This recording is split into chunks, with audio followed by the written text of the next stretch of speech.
ánimo. ¿Qué tienen? ¿Qué les veo? ¿Cómo les trata la vida? Bueno, vamos.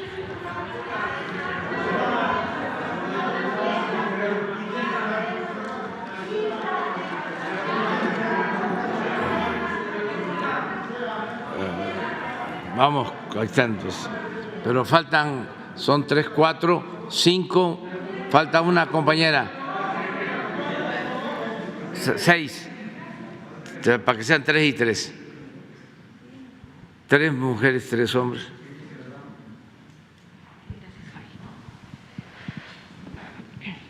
Muy buenos días, señor presidente. Janet Galindo, de Grupo Transmedia La Chispa, Campeche, Tabasco, Yucatán, Quintana Roo y Ciudad de México.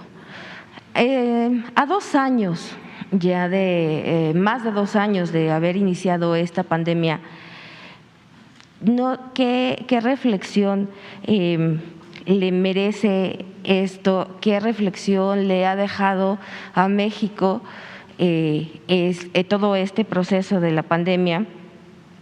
Y no sé si en algún momento ya se ha llegado a pensar que ya estamos a fines de la pandemia, si usted ya ha llegado a pensar, decir que ya la pandemia está por terminar, como en algún momento lo hizo el presidente Biden. Y si también, si recuerda, en algún momento se comentó que iba a realizar un monumento a todas las personas que habían muerto, que habían dado su vida también por COVID, a todos los médicos y las personas que habían atendido esta pandemia. Si todavía esto está en planes de llegar a hacer algún monumento. Sería mi primera pregunta. Bueno, yo creo que fue un tiempo muy difícil para todos, más para quienes perdieron seres queridos.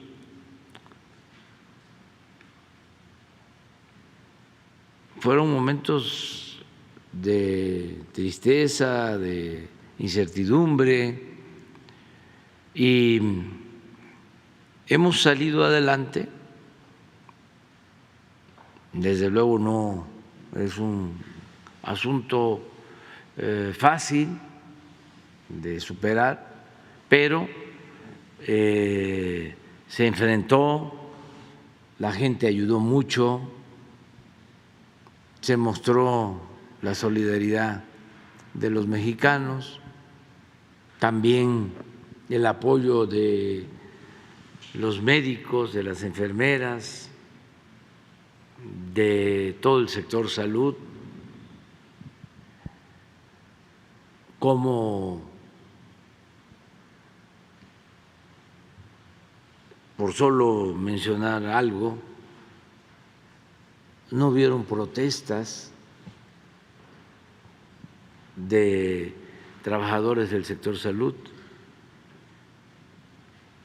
no hubieron marchas, no hubieron manifestaciones, mucho menos huelgas.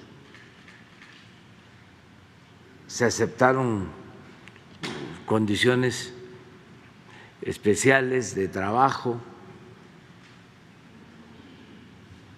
No se tenía al principio el equipo necesario para proteger a los trabajadores de la salud y sin embargo muchos arriesgaron su vida por salvar vidas. Fue también excepcional el trabajo de todo el gobierno, de los servidores públicos, de todas las áreas, del sector salud, pero también de otras secretarías, el apoyo de las Fuerzas Armadas. Nada más imaginen distribuir y aplicar más de 200 millones de vacunas, 200 millones de vacunas. solo la logística, la distribución, todo eso lo llevó a cabo la Secretaría de la Defensa. Y se vacunó hasta el más apartado pueblo, hasta la comunidad más alejada.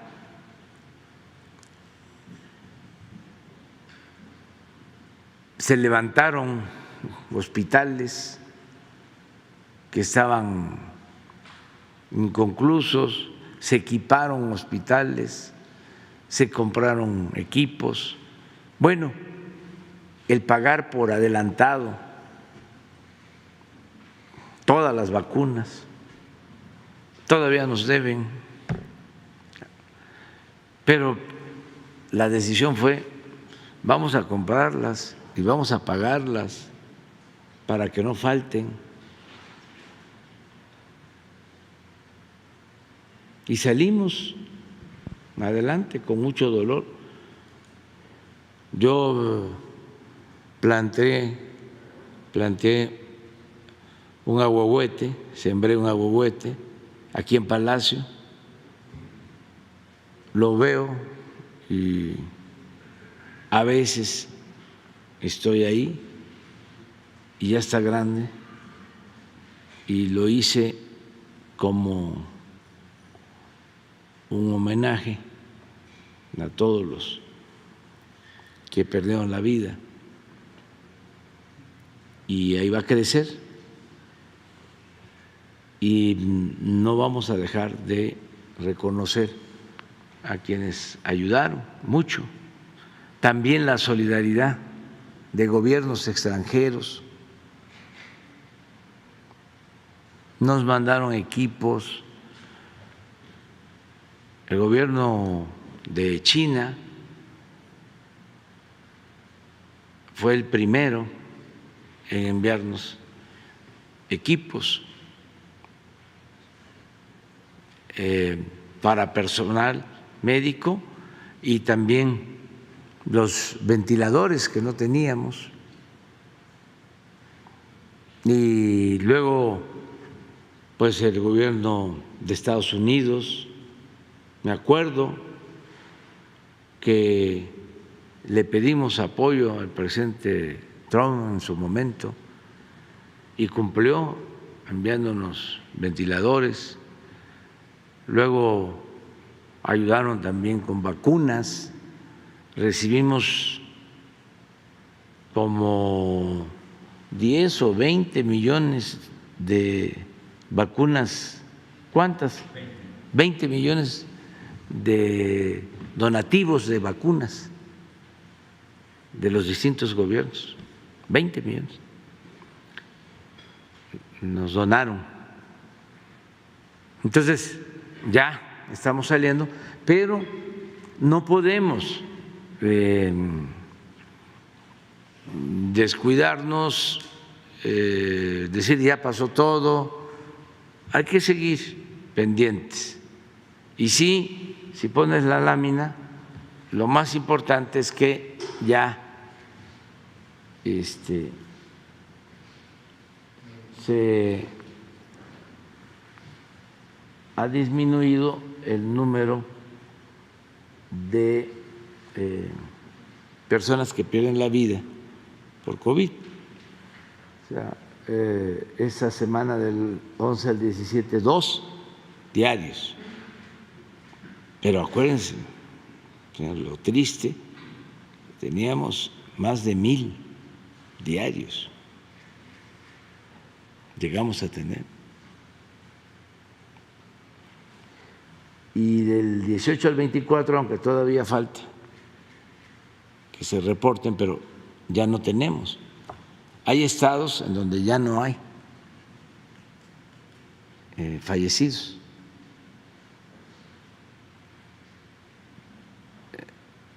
Más que decir ya se terminó la pandemia, es decir, está disminuyendo el contagio la gravedad. Vamos a esperar, porque, como dicen los médicos, no va a desaparecer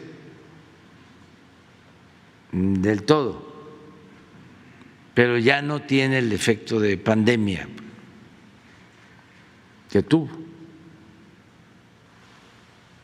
Eso es lo que puedo comentarte. Ok, muchísimas gracias. Y a través de redes nos llegaron una denuncia que médicos internistas del Hospital General de Acapulco son violados en sus derechos.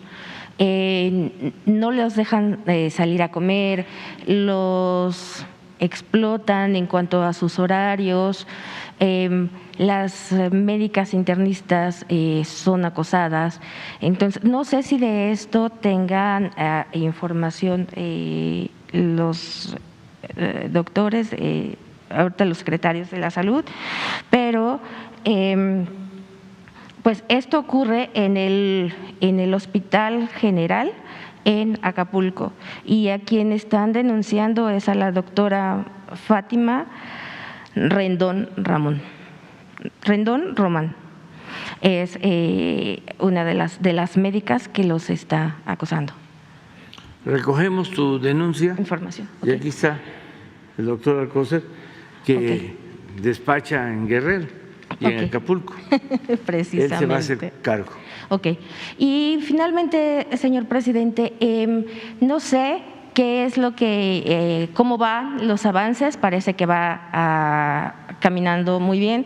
En cuanto a lo del horario de verano, sí se va a eliminar por completo o no, y no sé si nos pudiera explicar hacia la gente, si se elimina este horario, ¿qué horario es el que va a quedar finalmente? O sea, nosotros entenderíamos que quedaría el horario que tenemos normalmente, pero se va a eliminar. No sé qué y qué información tenga usted al respecto. Gracias. Pues ayer se autorizó en comisiones. Sí, en la Cámara. Explícanos. Ajá. Gracias. Pues el día de ayer se aprobó en la Comisión de Energía de la Cámara de Diputados. Está previsto que se vote en el Pleno el próximo jueves y que pase posteriormente la minuta al Senado, donde seguramente se discutirá la semana próxima. Se requiere la mayoría simple. En la comisión salió la votación con esa mayoría. Y bueno, adicionalmente el horario que prevalecerá es el que actualmente tenemos, con la diferenciación de las zonas horarias en la frontera norte. O sea, quedaría entonces el que estamos ahorita. El que tenemos hoy. No, quedaría el normal. ¿El normal? Sí. Quedaría el que regresa. Es el de hoy. Ah, ok. Sí. No habría cambio ya que está previsto. Ok, sí, porque de hecho está a punto de terminar, o sea, el horario de verano pues ya lo vamos a concluir, o sea, y ya se va a normalizar. Sí, termina el 30 de octubre. Sí, es el horario de verano, ok. Entonces quedaría el horario que teníamos antes de que se implementara el horario de verano, ok. Sí. Ok. No habría horario de verano, pues. Ok. Creo que así es como se puede entender mejor. Retornaríamos al horario normal. Ok, muchísimas gracias. Gracias. Muy buenos días, presidente. Ramón Flores, del Centinela Informa and The Humanoid, y funcionarios que lo acompañan. Presidente, la Fiscalía General de la República quiere recuperar predios de Santa Fe que valen muchos millones de dólares, con documentos del acuerdo presidencial de 30 de octubre de 1907. Usted seguramente recordará perfectamente el tema de su desafuero, y encontré que funcionarios de su entonces gabinete y de su actual gabinete participaron en la entrega y venta de predios de Servimet a particulares y empresas, entre los que se encuentran los mismos que el doctor Santiago Nieto denunció ante la la Fiscalía General de la República. Aquí le voy a entregar documentos de otros predios de Santa Fe que tienen recursos ilícitos que seguramente sí podrán recuperar sin acuerdos presidenciales de 1907. Sobre la corrupción en administraciones pasadas como Segalmex, que ahora incluye al hermano del auditor superior, Birmex, con 82 millones de euros por reportaje de la periodista Fátima Monterrosa, o en la Policía Federal con Grupo Andrade. Presidente, esta corrupción tiene por origen la falta de prevención de los contralores internos, de la Secretaría de la Función Pública o del secretario de la Contraloría Capitalina. Presidente, ¿estaría de acuerdo en que un día a la semana se presentaran el informe semanal Cero Impunidad el secretario de la Función Pública y la fiscal anticorrupción? Sabemos que la fiscal anticorrupción es autónoma e independiente, para que nos informen cómo se previene y se combate la corrupción semanalmente, porque lo que han estado desinformando varios medios de comunicación es que su administración es una de las que más corrupción ha permitido, pero nos gustaría saber si podría venir el secretario de la Función Pública y la fiscal anticorrupción cuando es lo del informe de Cero Impunidad, para que pueda informar cómo son los avances de la corrupción, presidente. Pues si ella lo considera, y también la Fiscalía, que es autónoma, pues aquí está este espacio para que se informe sobre lo que se está haciendo. Este gobierno no permite la corrupción. Nosotros tenemos como misión desterrar la corrupción. Podrán decir lo que quieran, pero mire, Moripaz. Pañuelito blanco. Yo no vine aquí a robar, ni a abusar del poder, del cargo. Yo sigo sin tener bienes. Lo que tengo es lo que heredé de mi familia en Palenque, que es una quinta, porque también dice, se va a ir a su rancho. No, el rancho cuando menos son 20, 30, 40 hectáreas y pueden ser hasta 1000 hectáreas. Yo tengo 13,000 metros cuadrados, es una quinta, y ya es de mis hijos, pero hay una cláusula donde yo puedo vivir ahí hasta que me vaya al cielo, porque solo me gustaría ir al infierno para ver a cuántos falsarios me encuentro por allá.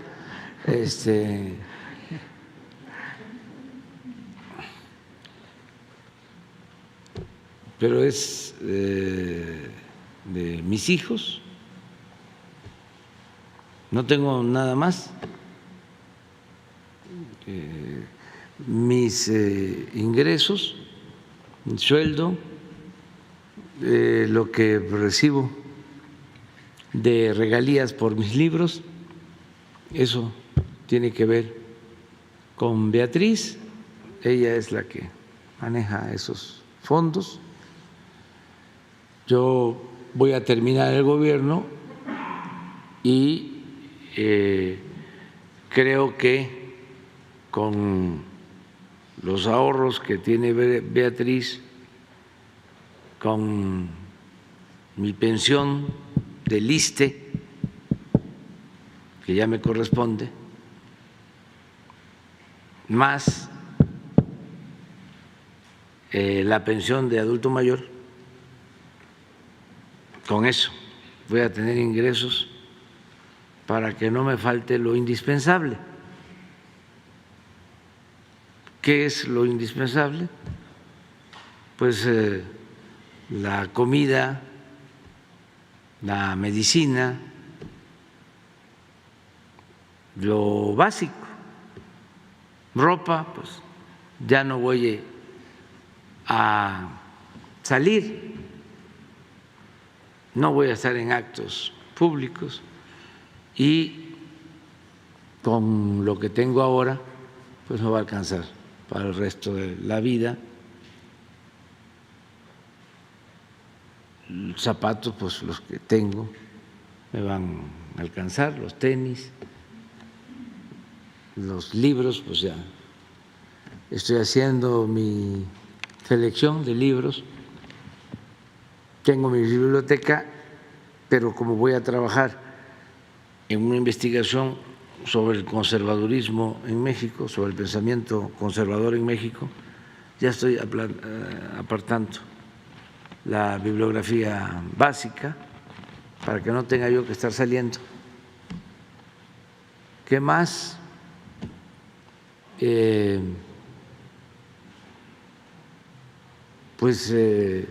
Tener para pagar la luz, el agua, el predial y ya. Pero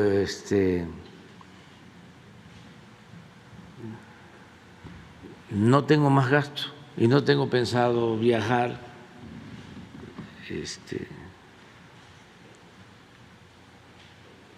Entonces, cero corrupción. Y vuelvo a decir, para que no se malinterprete,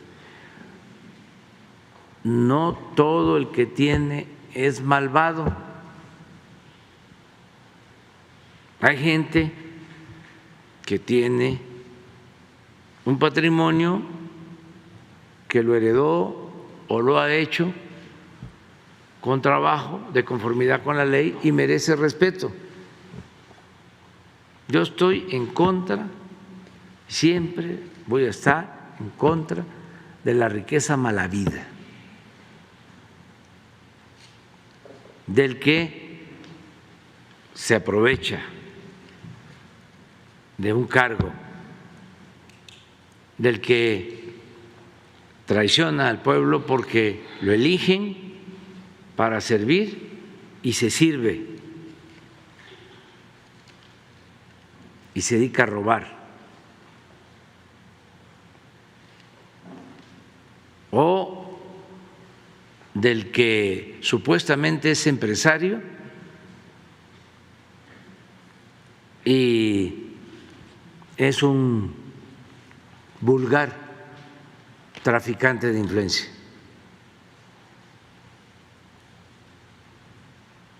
Y de la noche a la mañana también se hace inmensamente rico. Y desde luego de los políticos que tienen residencias por todos lados y departamentos en el extranjero y carros último modelo, y viven colmados de atenciones, de privilegios, mientras hay millones de mexicanos en la pobreza. Entonces, corrupción no. Además, si hemos salido adelante, ahora que preguntaban sobre la pandemia, es porque teníamos presupuesto.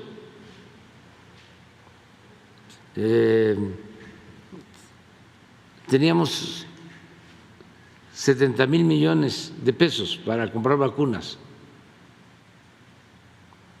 por no permitir la corrupción. Porque cuando hay corrupción, el presupuesto no rinde, no alcanza. La corrupción, repito, hay que combatirla no solo por razones de índole moral, sino porque es una fuente para el financiamiento del desarrollo del país. Si no hay corrupción, el presupuesto alcanza. No hace falta aumentar impuestos, no hace falta endeudar al país, no hacen falta los gasolinazos, Y si a eso se agrega la austeridad, se hace a un lado la fantochería, la prepotencia, el lujo, los gastos superfluos,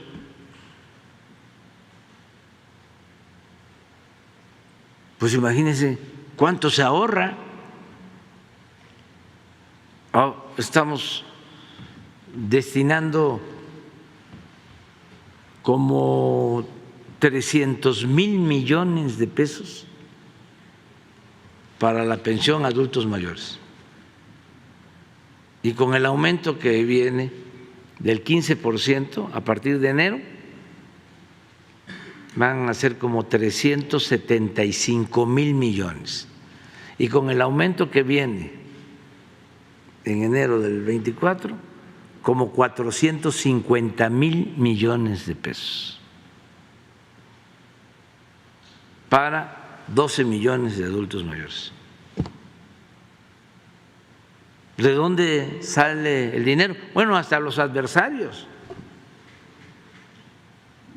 Hubo un expresidente que dijo, ¿de dónde agarra tanto dinero? ¿Sí? Pues ya ven que dicen que estamos creando un Estado, ¿cómo es que puso el intelectual? Narcoestado militarizado. ¿Narcoestado? Militarizado. Militarizado, pues sí. Imagínense, llega dinero a raudales por ahí. No, es que la corrupción es peor que una pandemia, es una peste. Eso es lo que estaba acabando con México, destruyendo por completo al país. Eso fue lo que nos llevó a la decadencia. Y lo peor de todo es que se veía como algo normal. Era un tonto el que no robaba.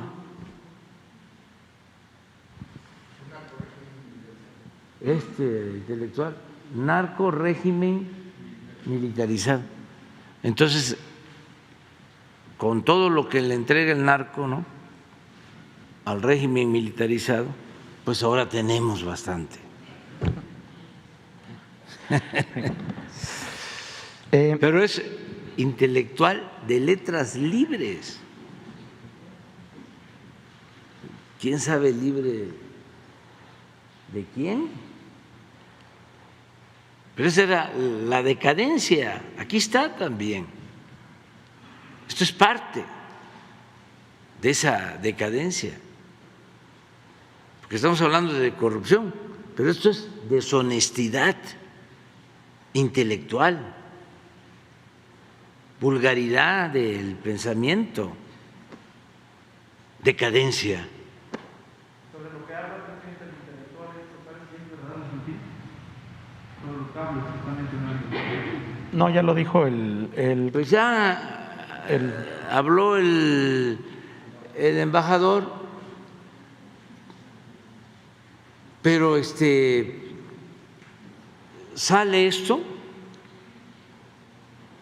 porque está por resolverse lo de Tamaulipas. Y como ganó el pueblo de Tamaulipas, que además fue ejemplar su participación, porque aún en un ambiente de miedo salen a votar y están ahí haciendo colas, filas,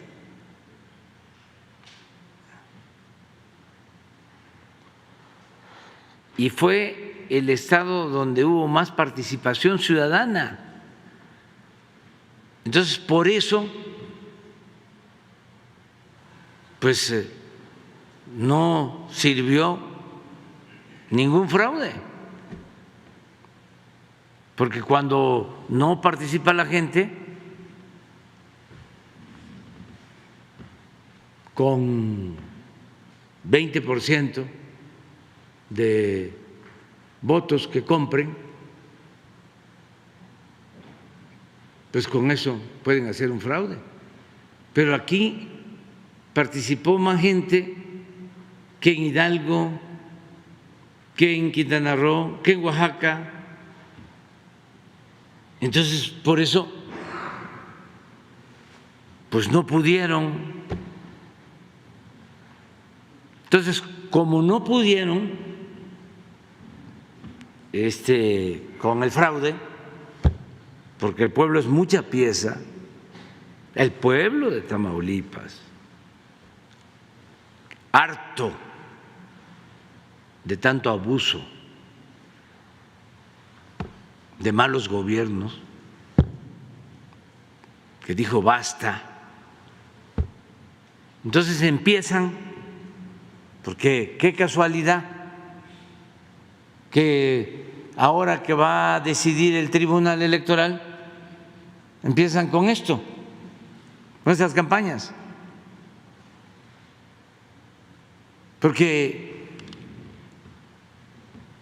están pensando posiblemente decir se anula la elección porque participó el narcotráfico el doctor Américo Villarreal, metido en el narcotráfico. Conozco a Américo Villarreal y es una gente decente, como lo merece Tamaulipas. Pero es mafia y son capaces de todo y está orquestado por muchos, no sé, pero esto no es normal. Sí, porque se está protegiendo, pienso, porque existe una persecución, es una situación muy extrema y presiones. Parece que el presidente del Tribunal Electoral es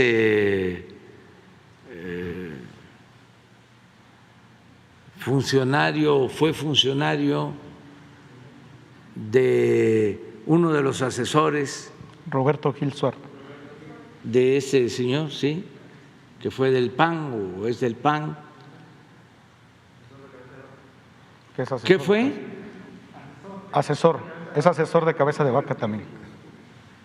Sí, entonces, pero este tribunal no es un agente, sino son, ¿cuántos miembros son? 7.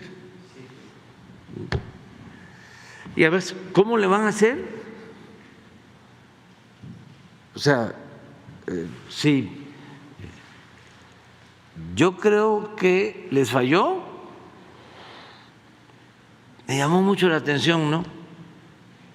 Primero sale en una revista o en una página.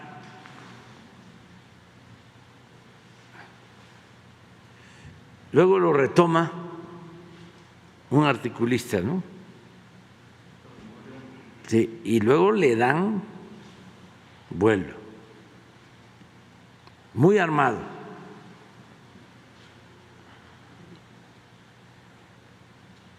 Y sale el embajador a decir que es falso.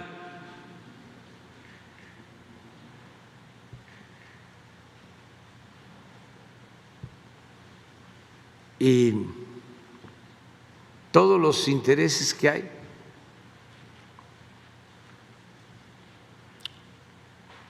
de las agencias. ¿O ustedes creen que no se meten y que no hay contubernio entre las agencias extranjeras, los gobernantes, los medios de comunicación, la DEA, en información? Claro que sí. Yo no estoy hablando de Tamaulipas, es en todos los casos. Quienes armaron el expediente del general Cienfuegos fue la DEA. Y vamos a esperar, siempre hemos estado planteando de que no queremos intervencionismo. Yo no soy Calderón, de que dejó que entrara con el Rápido y Furioso. ¿Se lo dirá a Biden? Ya lo sabe el presidente Biden, es muy respetuoso. El presidente Biden. Es que abajo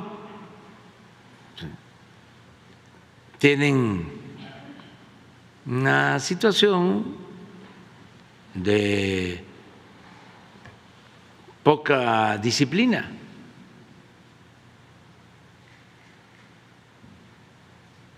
Y hay intereses. Y se meten, pero en todo, pero no solo estas agencias. Ahora que nos mandaron el pliego de preguntas sobre la consulta del tratado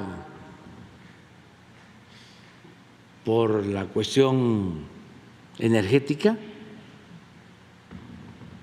como 60 hojas, las preguntas como si las hubiesen hecho los de Iberdrola.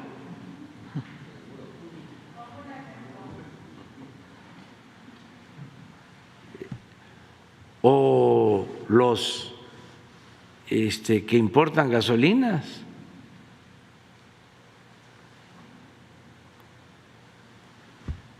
O otros personajes de aquí.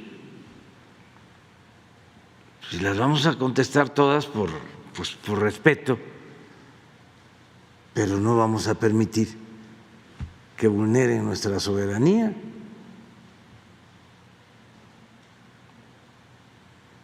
Entonces, a ver, pruebas, es como el intelectual. A ver, si él presenta una prueba de que yo estoy creando un Estado narcomilitar, si él presenta una prueba, no el saludo a la mamá de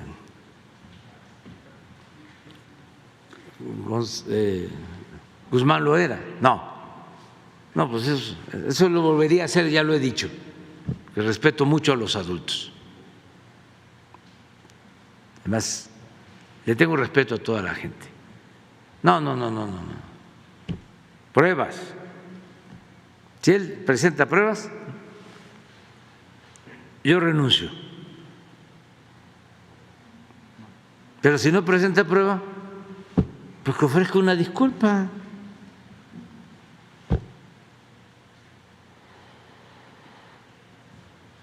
Por eso es muy importante la autoridad moral. Ya no puede gobernar México nadie que no tenga autoridad moral. Porque si un gobernante no tiene autoridad moral, no tiene autoridad política y cualquiera lo ningunea. tanto de México como del extranjero.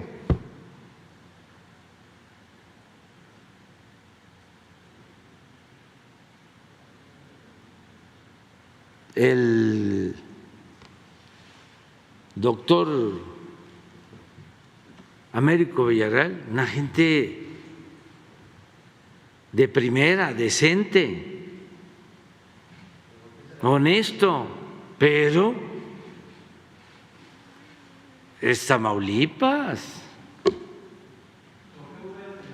Nada más, miren cuántos gobernadores presos de Tamaulipas, bueno, han llegado a asesinar a candidatos.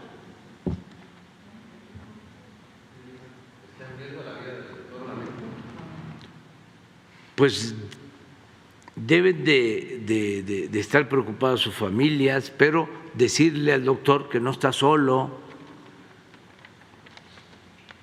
y a su esposa y a toda su familia, porque la gente de Tamaulipas está con él. Esto que les estoy diciendo es de dominio público en Tamaulipas. La gente conoce perfectamente al doctor Américo.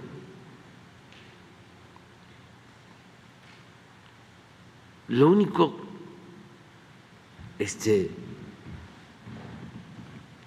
que le cuestionan, fíjense, es de que es prudente, de que es muy bueno, y no le deberían de cuestionar eso. Es mejor ser bueno. Solo siendo bueno se puede ser feliz,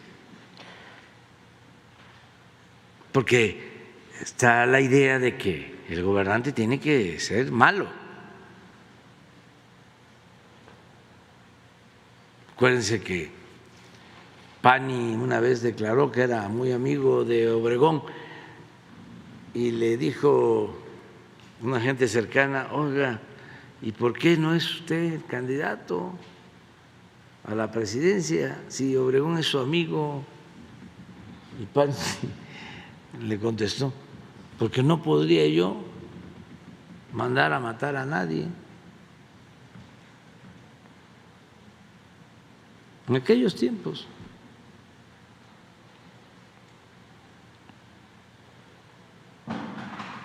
Se decía, por ejemplo, de Guerrero, en Guerrero solo, con mano dura, se puede gobernar. No, se gobierna atendiendo a la gente, actuando de buena fe, con amor al prójimo, con amor al pueblo. Miren el lío que se metieron los que desataron la guerra contra el narcotráfico, los que decidieron que había que enfrentar la violencia con la violencia. ¿En qué situación están? Porque pensaron que eso iba a prevalecer y que estaba aceptado por todo el mundo, y además se marearon con el poder, porque el poder atonta a los inteligentes y a los tontos los vuelve locos. Para resistir las tentaciones del poder hay que tener principios, hay que tener ideales. Eso es lo que ancla. Si no hay principios, no hay ideales, si es la búsqueda del poder por el poder o la búsqueda del dinero, pues la autoridad no cumple. Entonces, eso es lo que puedo comentarte. Si desean venir aquí, la fiscal anticorrupción, Sí, la desde doctora. luego con la autorización del fiscal general, porque es una institución autónoma que nosotros debemos de respetar, pero si ellos quieren venir a informar, aquí está este foro, esta tribuna. Muchas gracias, presidente. Mi segundo planteamiento es la instrucción que usted dio para que le entregaran el expediente médico a Claudia Ivonne Sánchez Mayorga fue ignorada por el jurídico del nuevo titular del órgano desconcentrado. La Secretaría de Gobernación no ha generado la reunión con los funcionarios del Consejo de la Judicatura. La Fiscalía de Asuntos Internos le da 3 días al maestro Asael Ruiz Ortega para que entregue la documentación. Aquí le acredito cómo fue torturada Claudia y ocultan la documentación o le mienten en sus respuestas, presidente, pese a su instrucción. Aquí le entrego la carta original que le envió Claudia a usted y el documento de Asuntos Internos. Aquí tengo la carta, ahorita se lo voy a mandar con Jesús. Y precisamente también le voy a entregar la denuncia que está en la Fiscalía General de la República, que incluye un contrato por 4,500 millones de pesos del gobernador de Tamaulipas, Cabeza de Vaca, otro similar de Chihuahua y Michoacán, que el nuevo gobernador de Michoacán reconoce que no sirve el equipo que compró el anterior gobernador.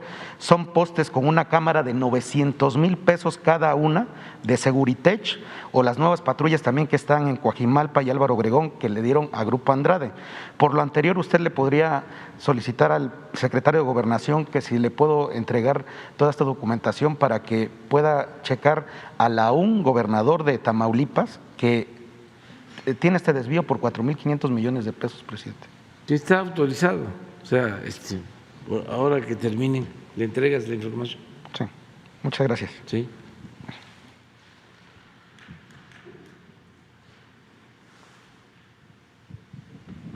Buenos días, los saluda su amigo y servidor Óscar González de Radio Relax 104.5 FM. Señor presidente, sabemos que usted es enemigo de las injusticias, sobre todo si estas son contra los más desprotegidos, personas de bajos recursos, gente inclusive de la tercera edad o más aún en algún tipo de discapacidad, quienes en ocasiones son víctimas de las autoridades que abusan y que venden la justicia al mejor postor. Es el caso del señor Jesús Hinojosa, un octogenario discapacitado al que un amigo, entre comillas, y que se dedica al despojo de casas en la zona de Tecámac y quien ya cuenta incluso con varias carpetas de investigación y del propio abogado, quien ha manejado a ambas partes en el conflicto legal para inclinarse por quien le robó su propio hogar. Todo ello en contubernio con jueces e impartidores de justicia del Estado de México, quienes a través de trampas legaloides lo despojaron de su único patrimonio, además de robarle su taller de torno y herramienta.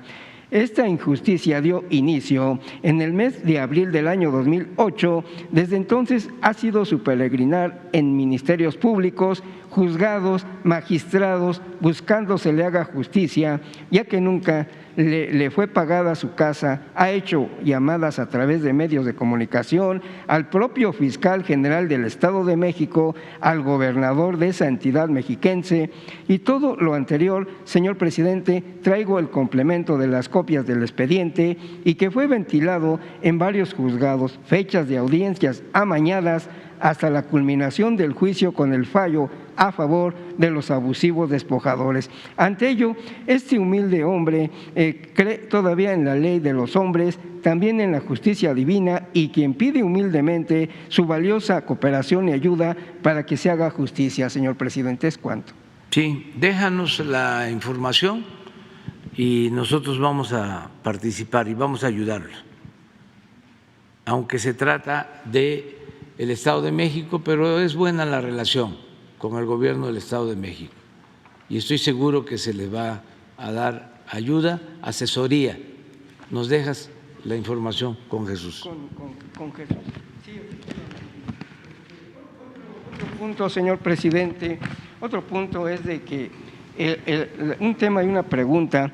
En varios municipios de la zona oriente del Estado de México, incluso, también existen cientos de miles de mototaxistas, esos que por años han venido trabajando de manera irregular, los cuales están contemplados como un transporte de alto riesgo por ser ligeros y no aptos para prestar servicio público a pasajeros, que por lo mismo la Secretaría de Movilidad del gobierno mexiquense no los ha querido concesionar. Sin embargo, así salen diariamente a buscar el sustento de sus hogares, aunque para algunos conductores de vehículos del transporte público se han convertido en competencia desleal al permitir la existencia de ellos sin permiso alguno para prestar el servicio de pasajeros. Muchos de estos mototaxistas se han afiliado a diversas organizaciones de derechos humanos, a comités políticos u asociaciones civiles cuyos líderes o representantes los explotan pidiéndoles altas cuotas semanarias o mensuales para dejarlos trabajar bajo apadrinamiento o son utilizados para fines políticos. Es cuanto, presidente. Déjanos también la denuncia. Sí, muy bien. La compañera. Buenos días, señor presidente. Soy Yesenia Peralta de Business Energy de Tabasco. Traigo una pregunta muy importante para usted en esta mañana. Hemos seguido de cerca el trabajo que ha estado haciendo en la refinería Dos Bocas, en Paraíso. También hemos visto el aumento de trabajo y el empleo en la región. Eso ha traído un beneficio bastante importante para el pueblo de Tabasco, que ha sido todo este tiempo víctima, ¿no?, de lo que es el desempleo en la región. ¿Qué pasará, señor presidente, después de que se terminen las obras en Dos Bocas? ¿Qué pasará acerca de todas estas personas que van a ser desempleados? Hablamos de 20,000 personas empleadas en Dos Bocas durante los trabajos de la refinería y durante el tiempo de pandemia, que generó un muy buen empleo en Paraíso y municipios aledaños. ¿Tiene alguna estrategia, señor presidente, para el pueblo de Tabasco acerca del empleo en todas estas personas que van a quedar sin trabajo después de que se terminen estas obras magistrales? Pues tienes toda la razón. La industria de la construcción es muy bondadosa porque se hacen las obras y se generan muchos empleos, pero después, ya cuando se terminan las obras, pues ya no se ocupa a tanta mano de obra, tanta fuerza de trabajo. ¿Qué es lo que se tiene que buscar? Bueno, seguir con otras obras, generando empleos en Tabasco y en la región. Y ya estamos trabajando en eso.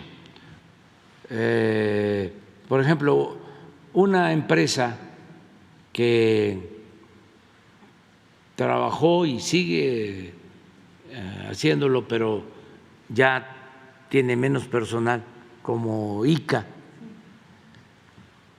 que pues llegó a tener 10,000 trabajadores. Así es, también, sí, así es. Perdón, presidente, igual también podemos ver, nosotros venimos desde allá, pudimos ver cómo Samsung realizó campamentos incluso, porque era tanta la insuficiencia de hoteles y todo eso, que se tuvo que generar campamentos y eso pues generó todo lo que fue el movimiento económico en la región. Entonces es la preocupación que hay, lo del desempleo que va a quedar después. Sí, entonces en el caso de ICA, ya están construyendo la planta coquizadora de Salina Cruz.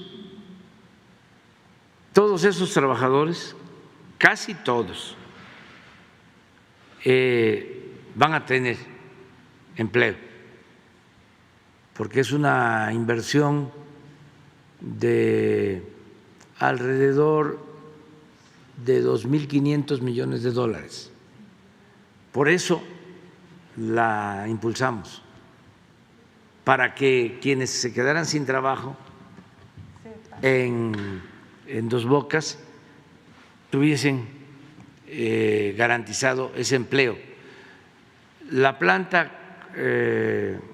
coquizadora va a llevarse estos 2 años que nos quedan a nosotros y todavía 1 año más. O sea que ahí hay manera de empleo. acomodar, sí. Y es cerca, porque cuando se lleva a cabo la construcción de Dos Bocas, llegan trabajadores de Oaxaca, del Istmo, a Dos Bocas. La gente va a buscar el empleo. También en todo el corredor del Istmo, ahora voy a estar en una gira, son 10 parques industriales, también con el mismo propósito. Y como tenemos reservas suficientes de petróleo y de gas, se va a contar con mucho gas ahora en el sureste. Estamos pensando en crear en Coatzacoalcos una planta de liquefacción. Es una planta que procesa el gas, lo congela para poderlo transportar en barcos y llevarlo a Europa. Y allá llega el gas congelado y se vuelve otra vez a regasificar con otra planta. Ahora que hace falta el gas en Europa, se tiene esa posibilidad. Esta planta va a tener garantizado gas natural, ya tenemos los terrenos y estamos por promover la participación de la iniciativa privada. Va a ser una inversión de 4 o 5 mil millones de dólares esta planta. Entonces ahí va a haber mucho trabajo también. Muchísimo trabajo, y en los 10 parques industriales, que ya también los vamos a licitar. Estos parques industriales van a tener una superficie promedio de 300 hectáreas cada uno, y van a tener gas y van a tener electricidad y van a tener un trato preferencial en lo fiscal. Es decir, van a estar exentas las plantas, las empresas que se instalen, del pago del IVA y del impuesto sobre la renta. O sea, entonces todo esto va a generar muchos empleos. También en los 2 años que nos faltan se va a demandar mucha mano de obra en el Tren Maya. Sí, así es, en los tramos. Hay todavía mucha posibilidad de trabajo. Y ya los que van a venir, yo creo que van a tener también muchas posibilidades de impulsar el desarrollo del sureste, porque va a quedar la infraestructura, mantenimiento de toda la obra. Y se han descubierto pozos con mucho potencial. Se está contrarrestando la pérdida de capacidad productiva de Cantarell con nuevos pozos, sí, con petróleo de muy buena calidad, ligero, petróleo y gas. Entonces, sí va a salir adelante el sureste y tienes razón. Ahora voy a ir allá a Dos Bocas, precisamente porque estoy en eso. Se está integrando ya Dos Bocas, pero pues se va a manejar Dos Bocas con 1.500 trabajadores. Sí, lo que va a quedar ya operando no la son refinería. 30.000 de Sí. la construcción. Entonces quedan los técnicos para operar la refinería y los trabajadores de la construcción tienen que tener opciones. Otra cuestión que estamos también analizando, Samsung, queremos que ellos trabajen y que podamos llegar a un acuerdo para una planta de fertilizantes en Poza Rica. Pues ahí desmantelaron por completo los gobiernos neoliberales la industria petroquímica y quedaron terrenos, instalaciones, ductos, infraestructura. Entonces ahí queremos poner una planta de fertilizantes porque tenemos el gas que llega a Tuxpan, tenemos instalaciones. Si ya no nos toca a nosotros terminar esas obras, dejarlas Iniciadas. Ese es el propósito. Sí, otra pregunta, señor presidente, gracias. El gasoducto que usted anunció de Mérida a Cancún, algo así, ¿cómo va ese proyecto? Sí, tenemos ya el contrato del gasoducto marino de Tuxpan a Coatzacoalcos y de Coatzacoalcos a Dos Bocas, marino. Este es gas de Texas. Llega ya gas de Texas a Tuxpan y ahora ya se firmó el contrato para la construcción del gasoducto de Tuxpan a Coatzacoalcos y de Coatzacoalcos a Dos Bocas. A partir de Dos Bocas ya le corresponde a Pemex el abasto de gas. Ya se tiene el gasoducto hasta Valladolid, hasta la península. Estamos construyendo, bueno, el gas para el sureste lo va a abastecer Pemex, porque decía yo, en los nuevos yacimientos se está extrayendo crudo y mucho gas. Sí. Vamos a tener excedentes de gas en Pemex.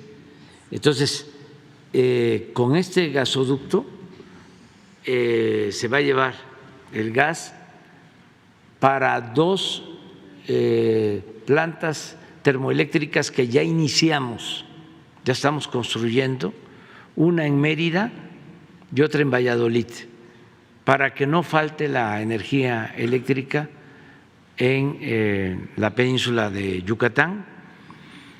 Es muy poco lo que se requiere, pero también esto nos ayuda a que el Tren Maya tenga toda la electricidad que requiere. Le informo a los… Sí, muchas gracias, presidente. Sí, pero también voy a aprovechar para informarle a los verdaderos ambientalistas de que el Tren Maya de Mérida, Cancún, Tulum, Chetumal va a ser eléctrico, cero contaminación. Excelente. Eléctrico. O sea, Nada más una última pregunta para el pueblo de Tabasco. Estamos entrando al periodo de lluvias y todo eso. ¿Cómo va la cuestión del desfogue de las presas que tanto han afectado a la región? Tenemos control sobre las presas y nos está ayudando mucho todo el trabajo de desasolve que realizó la Secretaría de Marina. Quiero también reconocer el trabajo de las Secretarías de Marina. Se compraron dragas y de esta manera se están desasolvando ríos, deshaciendo o quitando tapones en las desembocaduras de los ríos al Golfo, y todo esto va a evitar que haya inundación. Estamos pendientes de eso. Hasta ahora no hemos tenido huracanes como el año pasado, como el antepasado. El último nos pasó muy cerca, en la península de Yucatán, me refiero al sureste, se fue hacia el Caribe, hacia Cuba, una parte, afortunadamente tampoco les pegó fuerte, y en el Pacífico sí hemos tenido dos, pero no han habido muchos daños. Lo que tenemos que atender, ya lo estamos haciendo, son los daños por el temblor en Colima, en Michoacán, porque aunque no hubo pérdida de vidas humanas, dos pérdidas de vidas humanas y muchas réplicas, sí se fracturaron muchas casas, y tenemos ya un censo y vamos a ayudar. Aprovecho también para informarle a los afectados en Colima y en Michoacán que vamos a ayudar para lo de sus casas. Compañera, una compañera. Buenos días, presidente. Buenos días a todos. Shaila Rosagel, corresponsal de Grupo Gili, El Imparcial de Sonora, La Crónica de Mexicali y Frontera de Tijuana. Preguntarle, presidente, su opinión. Ayer en el Congreso de Sonora, el grupo parlamentario del PRI se quedó sin diputados, pues dos diputadas que pertenecen a la corriente, o más bien con la exgobernadora Claudia Pavlovich, pues se fueron a Morena. Entonces se quedó sin diputados porque ya se habían cambiado diputados del PRI también a Movimiento Ciudadano. Preguntarle qué opina de estos movimientos y también si la exgobernadora le ha mostrado interés de irse a Morena o si la han invitado a la exgobernadora, ahora cónsul. Pues mire, ojalá y se mantengan y se consoliden los partidos, son entidades de interés público, que se fortalezcan, son instrumentos importantes para la transformación y que no se debiliten.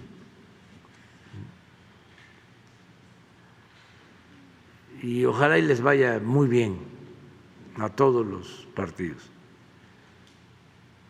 porque necesitamos vida partidista, plural, auténtica, porque hubo un tiempo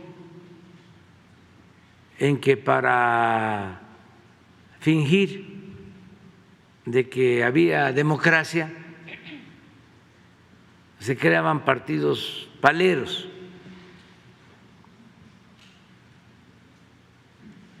Mucho tiempo hubo eso. Y eso es simulación.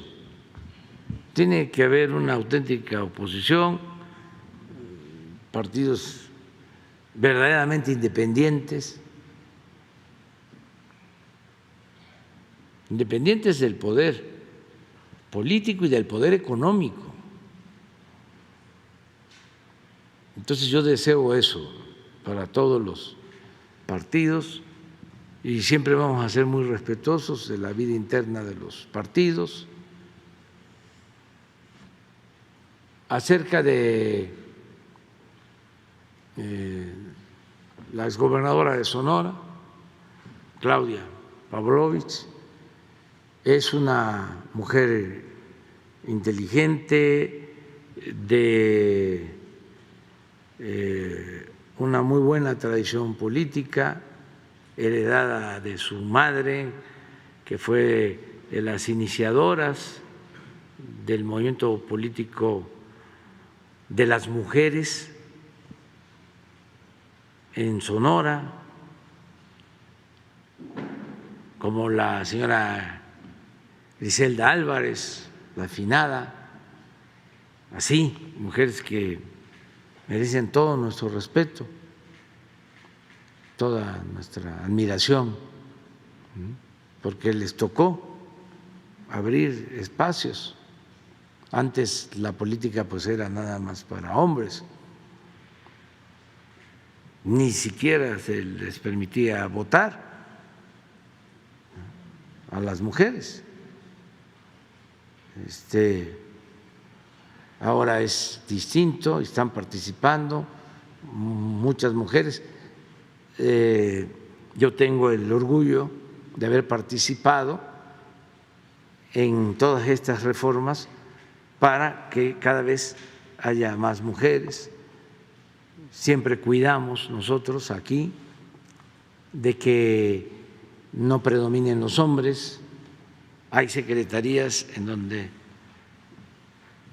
son puras mujeres y así va a seguir siendo. El Congreso, esto que se logra por reformas legales, pues ahora mitad hombres, mitad mujeres. Entonces es admirable lo de la exgobernadora, que ahora está representando a México, al gobierno de México, pero sobre todo a México, en Barcelona, y tiene todo nuestro apoyo, todo nuestro respaldo, nuestra confianza, y ella decide, porque esto es un asunto de toma de conciencia de cada quien. Y una mujer como Claudia, cualquier persona pues, tiene conciencia, tiene criterio y decide libremente. Entonces, que cada quien decida, que no haya presiones para nadie. En esto de la ley de la Guardia Nacional, yo no he hablado con ningún senador. Ayer vino un senador, pero por otras razones, don Carlos Aceves de la CTM, y estuvimos platicando, y él votó a favor de que la Guardia Nacional tenga el respaldo de la Secretaría de la Defensa y de Marina. Y sí me lo expresó, pero yo no se lo pedí o no vino por eso. No hablo con ningún gobernador, no le he hablado a ningún gobernador del PAN. Oye, ayúdanos, o a ningún gobernador del Movimiento Ciudadano. Oye, ayúdanos. No, esa es decisión de cada legislador. Y si el PAN en bloque decide no a la Guardia Nacional o no a que la Guardia Nacional dependa o sea una rama de la Secretaría de la Defensa, pues ellos asumen su responsabilidad. Lo que se me hace extraño es que no quieran que legalmente el Ejército y la Marina ayuden en labores de seguridad, porque cuando ellos estuvieron en el gobierno utilizaron al Ejército de manera ilegal, no tenían facultades los militares para actuar en labores de seguridad pública y sin embargo lo hicieron. Estaba yo viendo un Twitter, a ver si lo consigue, de Pedro Miguel, de una entrevista, de una declaración que le hacen al secretario de la Defensa de Calderón, creo que en 2010, pero el Twitter salió ayer o antier, a ver si lo consigues, y la entrevista sale en Jornada y él dice que están conscientes de que las labores que están llevando a cabo son ilegales o no se ajustan al mandato constitucional, y dice ahí que van a tener al Ejército 5 o 10 años más de esa manera, y pide que se presente una iniciativa para que se regularice la actividad del Ejército. Entonces, ¿cómo quienes se atrevieron a violar de esa manera la Constitución ahora se niegan a que existe una reforma y que el gobierno, o en este caso la Secretaría de la Defensa, participe en el marco de la norma constitucional? Porque nosotros, si ellos no aprueban que se amplíe el plazo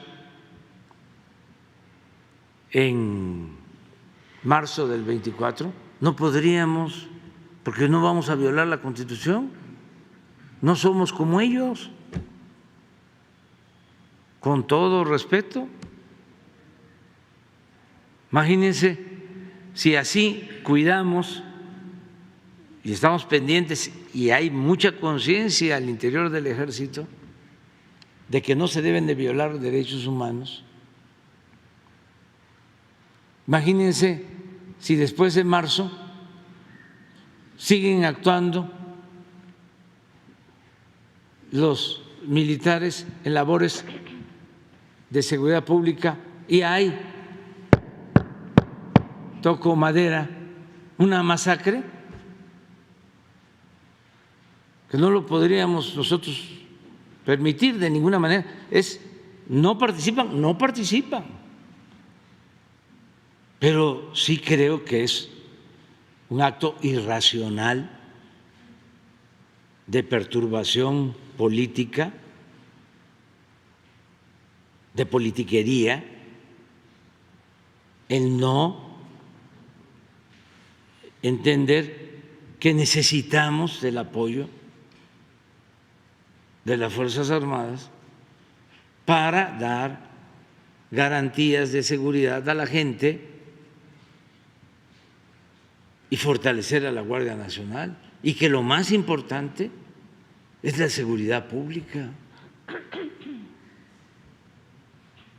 Por eso la consulta, a ver si no está el Silo de Pedro, es una entrevista que le hacen al general encargado de la defensa en la época de Felipe Calderón. Es un encuentro que tiene él con diputados y acaba de darse a conocer un informe de violación de derechos humanos, que eso es algo que también vamos a dar a conocer, cómo se violaban los derechos humanos, porque tenemos una gráfica de el nivel de letalidad. Ya vimos cómo en el 10, en el 11, ¿sí?, eran más los muertos que los heridos y detenidos, porque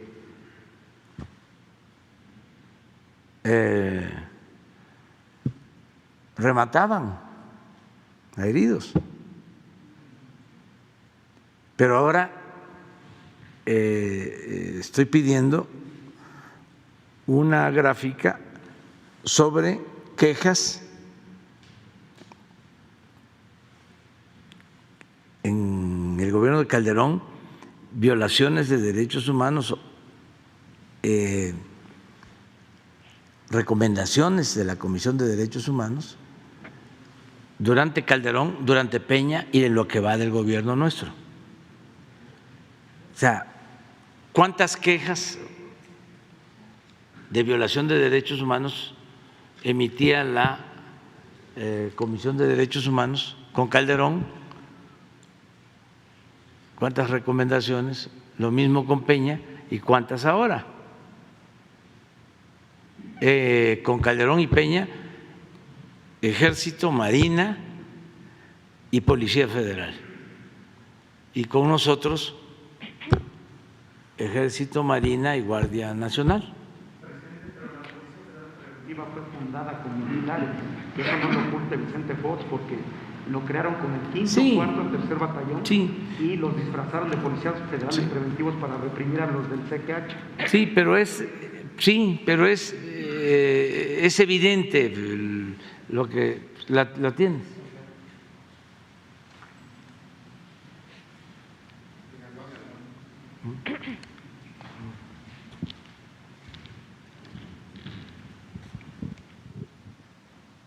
¿Es de qué fecha?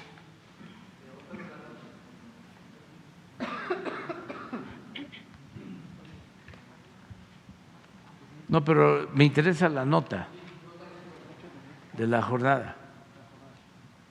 El ejército seguirá en las calles de 5 a 10 años más, prevé Galván. Se reúne con diputados integrantes de la Comisión de Defensa. Fíjense lo que dice. A ver. Necesario, dice el propio secretario, aprobar una legislación emergente que dé más facultades a las Fuerzas Armadas. 8 de abril de 2010. Reconoce que el combate al narco, que en el combate al narco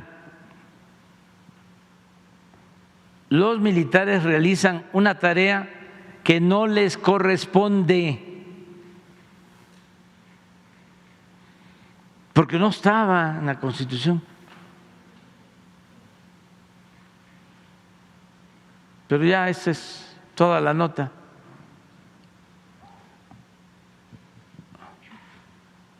Pero todo esto se olvida. Bueno, pues ya nos vamos a presidente, desayunar. Presidente. Pues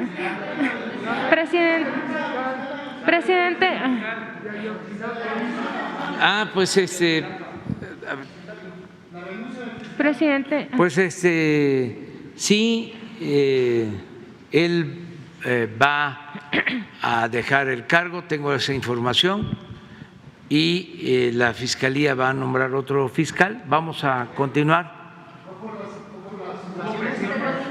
Hay diferencias y y se respetan todos los puntos de vista. Nada más decirle a los padres de los jóvenes de Ayotzinapa, mamás, papás, a ellos me dirijo, de que tengan confianza, que nosotros vamos a continuar con la investigación, que ojalá y me crean de que estamos recibiendo muchas presiones de todo tipo y de muchas partes, pero que tenemos la firme voluntad de hacer justicia y que yo estoy acostumbrado a resistir. Y como decía el general Torrijos,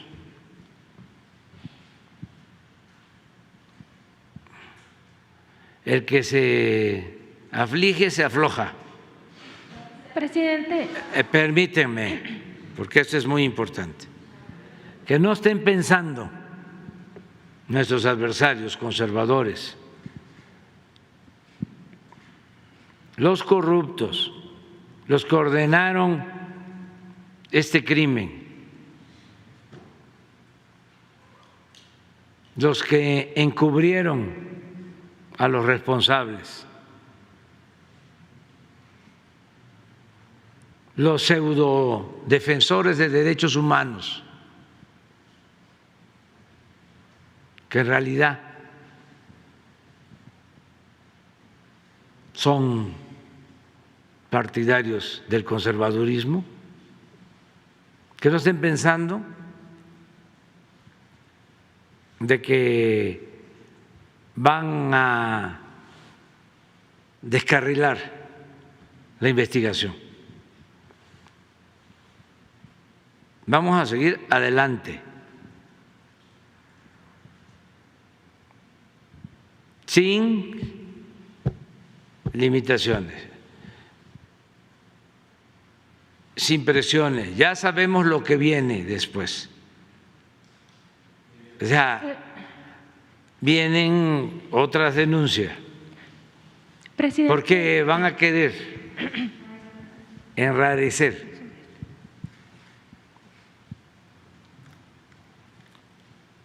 y descalificar la investigación. No lo van a lograr. Y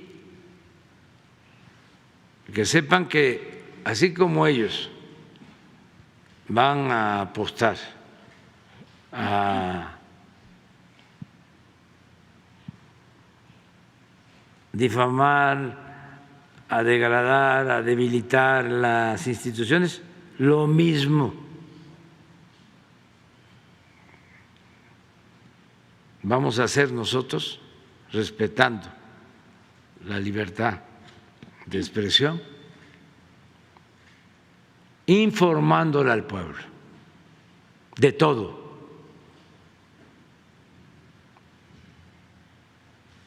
Y estoy atento a todo lo que está sucediendo.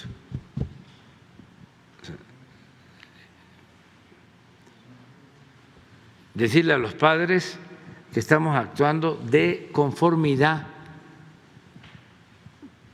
con la investigación que realizó el equipo encargado de la investigación, la comisión encargada que encabeza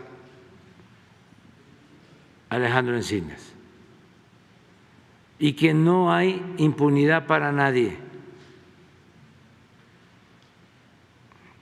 y que tampoco vamos a permitir que entren o que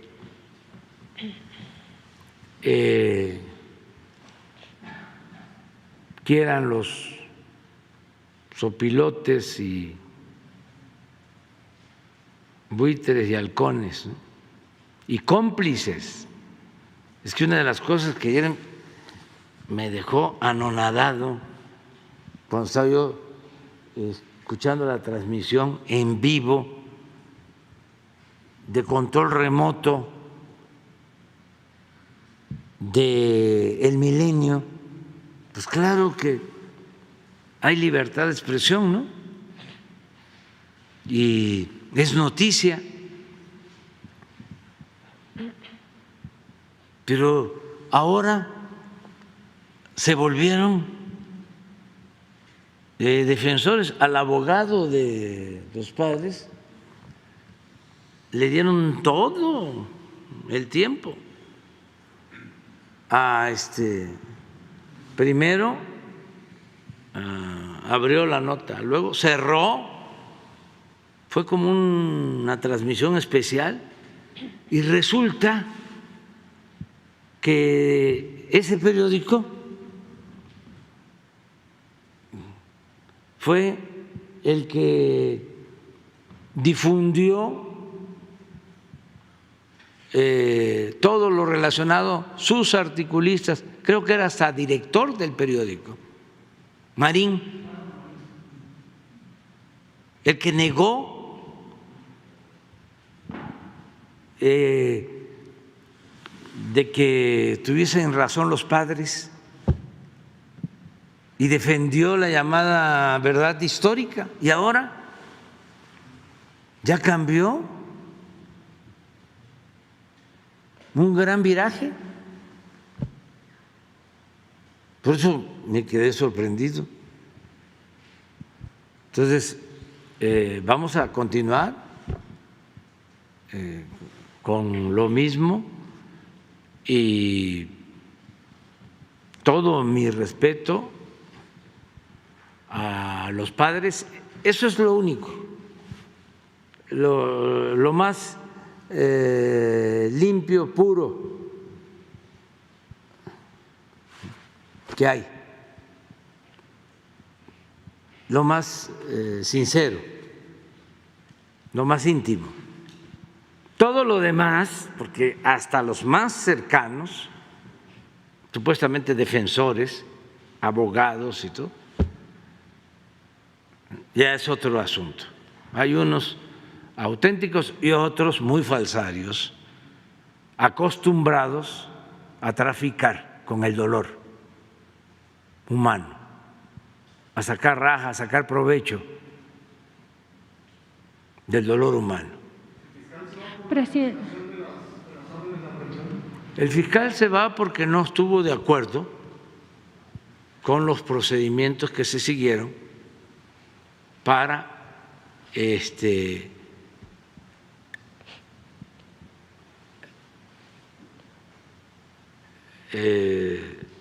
aprobar las órdenes de aprehensión. O sea, hubo diferencias en eso. Y yo apoyo el que hayan sacado las órdenes de aprehensión de acuerdo con lo que establece el documento, que es el resultado de una investigación que llevó mucho tiempo. Presidente, sobre el documento, precisamente la filtración que se hizo, preguntarle si ya le comentaron, ya le informaron a usted, ese mismo día que se filtró, el subsecretario Encinas pues dio a conocer que era algo muy grave, muy delicado y que podría tener un impacto en el proceso. Entonces, preguntarle si ya le informaron a usted qué tanto va a impactar en el proceso, en la investigación, que se haya filtrado esta información, los mensajes de los delincuentes. No tiene por qué impactar. Lo que duele es que si se toma una decisión, yo era partidario de que se diera a conocer todo, porque los conservadores, reaccionarios, corruptos, se aprovechan si algo está borrado testado le llaman, para tergiversar las cosas, para manipular. Y cuando no se esconde nada, es mejor. Pero en este caso está de por medio los sentimientos de los padres, porque hay cosas muy feas, horrendas, que sucedieron. Entonces, yo era partidario de decir todo, para que no administren información como acostumbran. Y además con el pretexto del debido proceso. No se dice nada, entonces como no hay información, especulan y pueden generar campañas de desinformación a su antojo. Cuando se informa es distinto. Pero bueno, yo pensaba que se iba a presentar el documento. Yo le hablé a los padres y les dije, esto es muy doloroso, pero aunque duele, tenemos que saber la verdad. De todas maneras, se consideró de que por los padres se testara. Tan es así que yo aquí pensé de que no estaba testado, y como vienen los nombres de los responsables,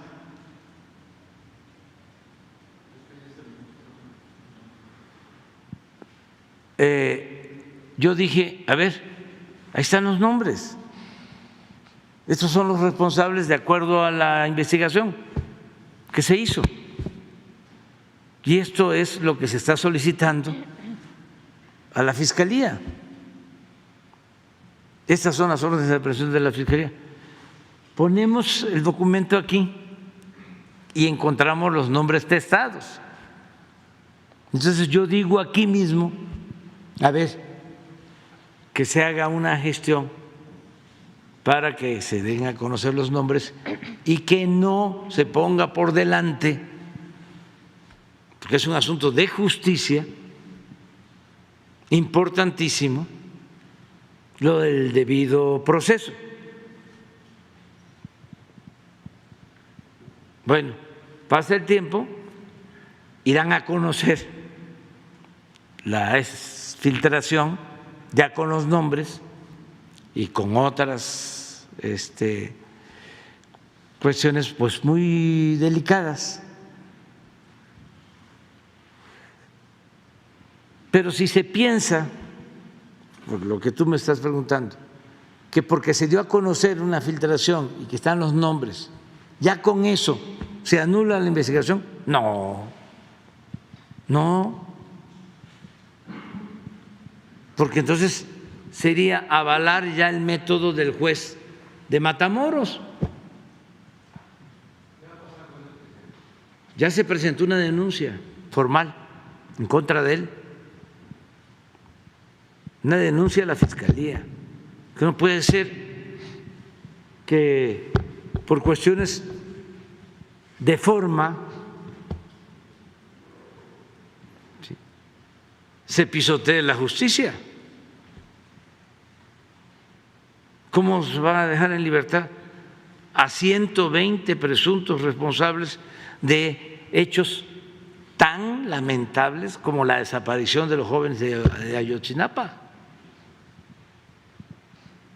O sea, ¿cómo? Pues entonces que ya le quiten el nombre a la Suprema Corte de Justicia, que sea Suprema Corte del Derecho, pero no de la justicia. Que sean puros técnicos y que entonces les enseñen a los abogados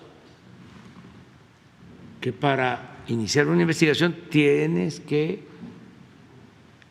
cuidar, o que además de enseñarles eso, con precisión, que esa sea la esencia de todo, la hora, el lugar, lo demás, eso es secundario. Aquí el rigor tiene que ser lo técnico. ¿Y la justicia dónde queda?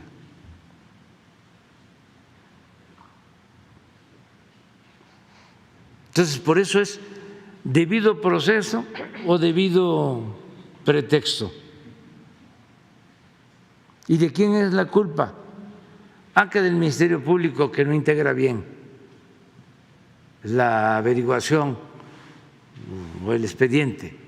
Del juez, que se aprovechó de que no venía bien y no hubo precisión en esto y para afuera, libertad.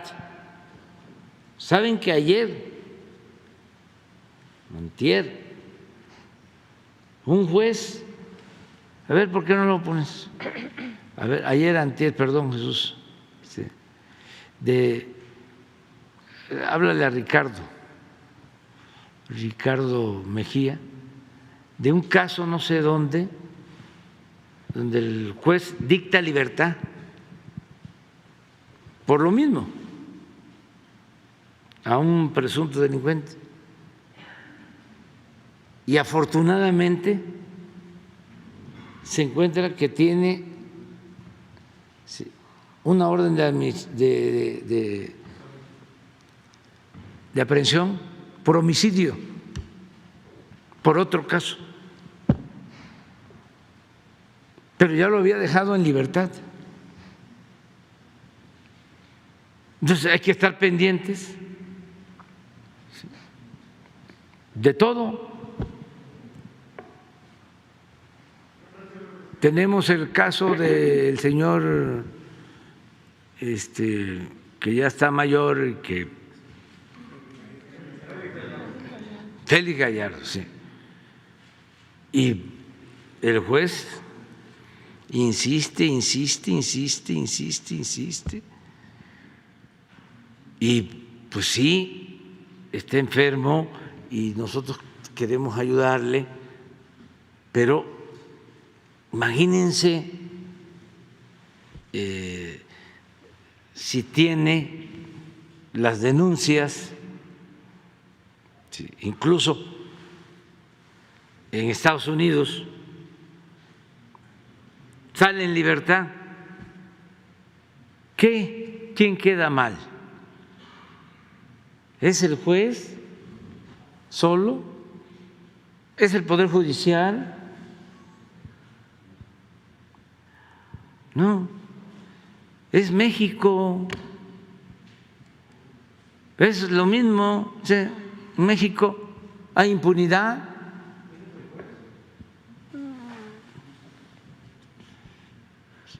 Es en Jalisco. Pero este tipo de cosas, por eso no voy a dejar de insistir en la reforma al Poder Judicial. No, es que debe de salir de ellos, de los. Vamos a ver a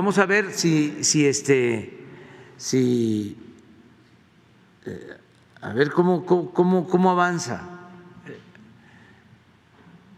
Es que lo que entiendo es que hay muchas presiones al interior, entonces es defender a los jueces porque lo mismo, ¿no? Son autónomos.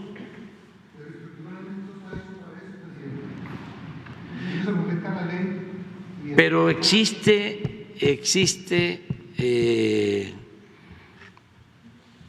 en el Poder Judicial la judicatura. Yo ahí es donde veo que están muy lentos, porque todas estas cosas, o sea, yo les puedo hacer, a ver. pon. Miren este caso. Pero estos son 3 casos de 2 a 3 a la semana.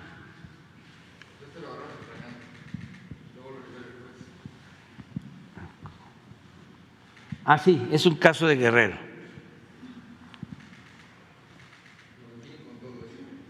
¿Lo detienen? ¿Esto cuándo lo dieron a conocer? ¿Ayer o hoy? Ayer es el viernes. ¿Eh? Es del viernes, bueno.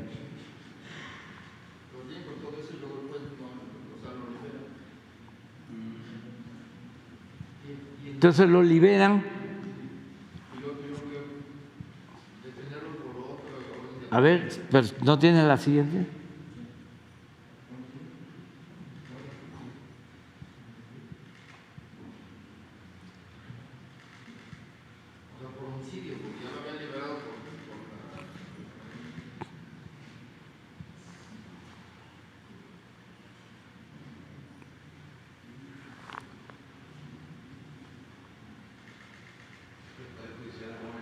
Sí.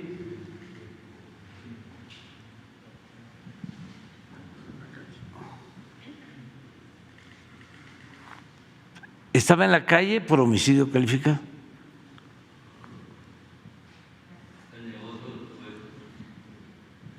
Entonces, es esto, pero cada 2 o 3 días, y aquí voy a aprovechar de una vez, que ya que estamos tratando este asunto, también por lo mismo de la Guardia Nacional y los senadores del PAN, pon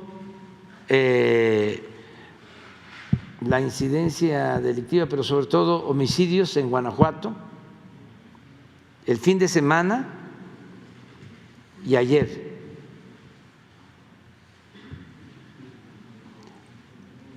O sea,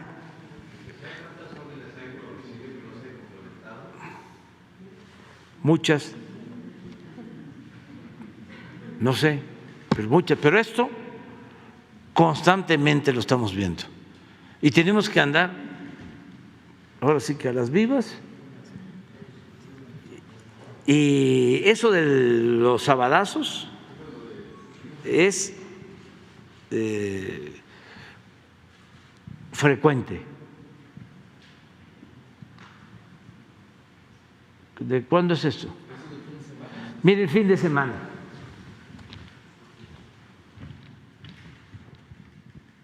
Miren Guanajuato,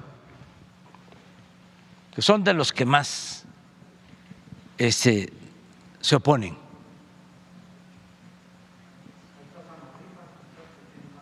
Sí.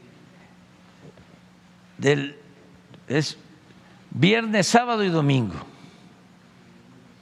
sea, el viernes 86 homicidios, el sábado 88 y el domingo 77. Fueron 251 en los 3 días.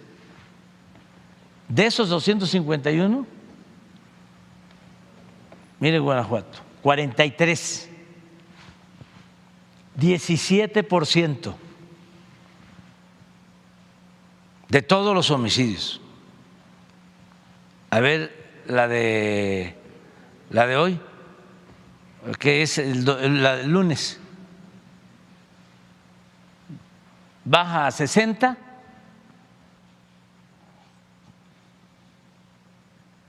pero de todas maneras, 12%.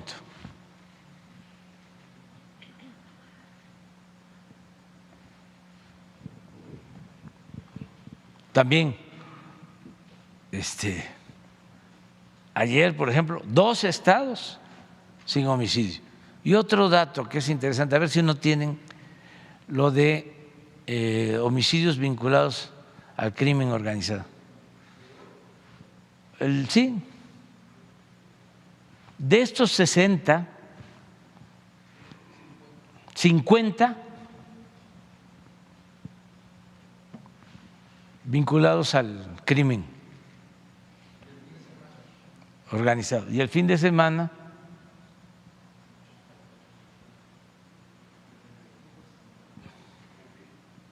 $65, $64, $68, 88%. O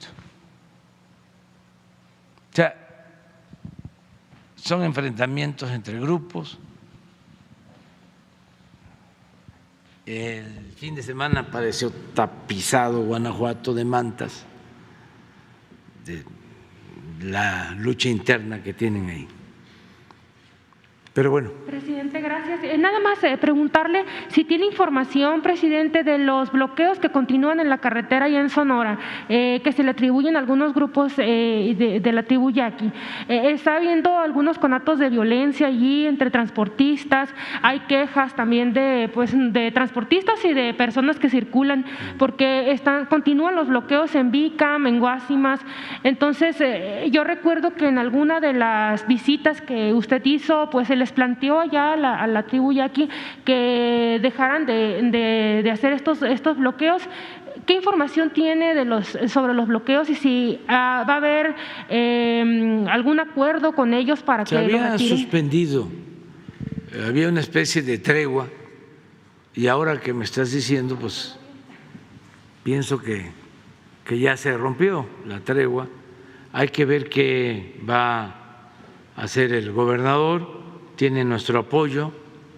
La propuesta nuestra es ayudar a las comunidades que no bloqueen y que se les entregue un apoyo a las comunidades para beneficio de todo el pueblo.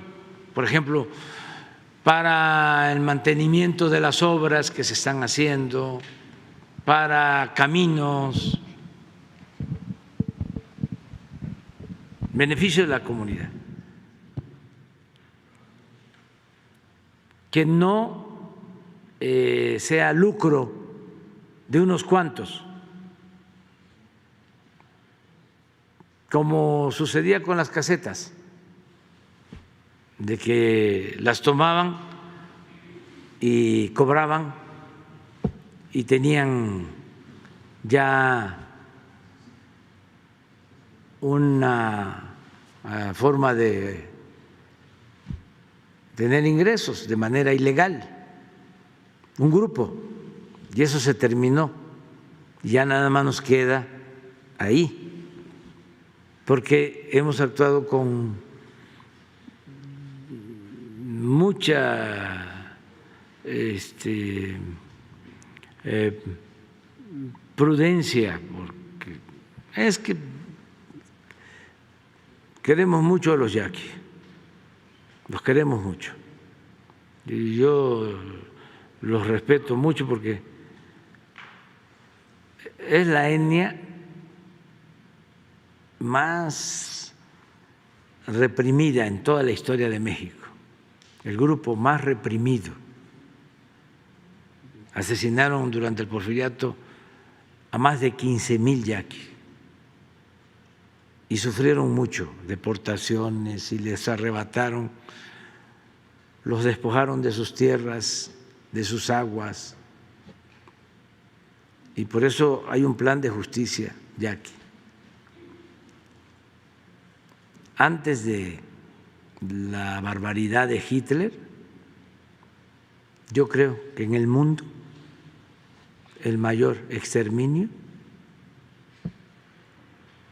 había sido vergonzosamente el de los yaquis.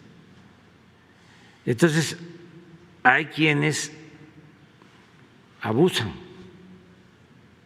y ojalá y Alfonso, que es un buen gobernador, convenza, porque hay veces que ni siquiera respetan a las autoridades tradicionales, a los gobernadores, pero hay que convencerlos. Ya vamos a verlo. Sí. Bueno, ya nos vamos. Sí.